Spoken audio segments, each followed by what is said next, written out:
سلام همراهان گرامی. در این ویدیو دو ترفند جالب برای تمیز کردن و استفاده در خانه تکانی ها برای وسایل منزل به کار میبریم. ابتدا برای تمیز کردن اجاق گاز و یا گازهای رومیزی قطعات را از روی گاز برمیداریم و در آب جوش با مایع ظرفشویی به مدت 15 الی 20 دقیقه در وان قرار میدهیم. از یک دستمال یا یک تکه پارچه یا حتی میتونید مسواک همه خرد غذاها را از روی گاز پاک کرده، سپس یک محلول خمیری با سرکه و جوش شیرین به این حالت درست میکنیم.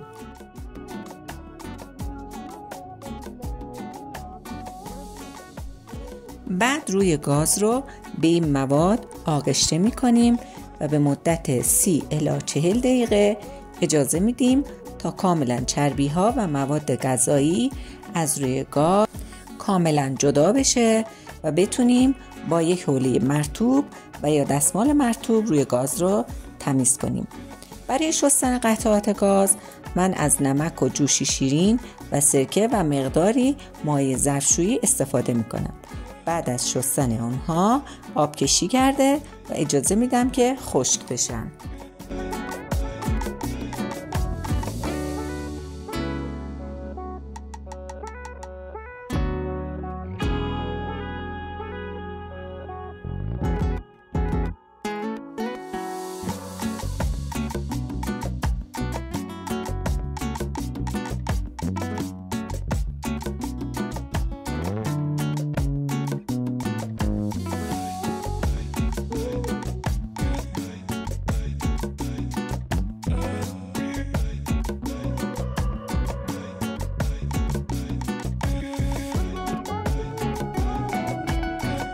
حالا نتیجه رو در آخر با همدیگه میبینیم.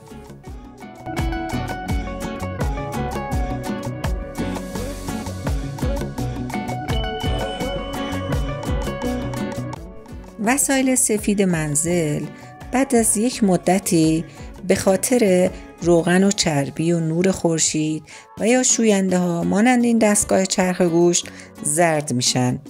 برای اینکه بخوایم اونها رو سفید کنیم میایم از اکسیدان مو استفاده میکنیم.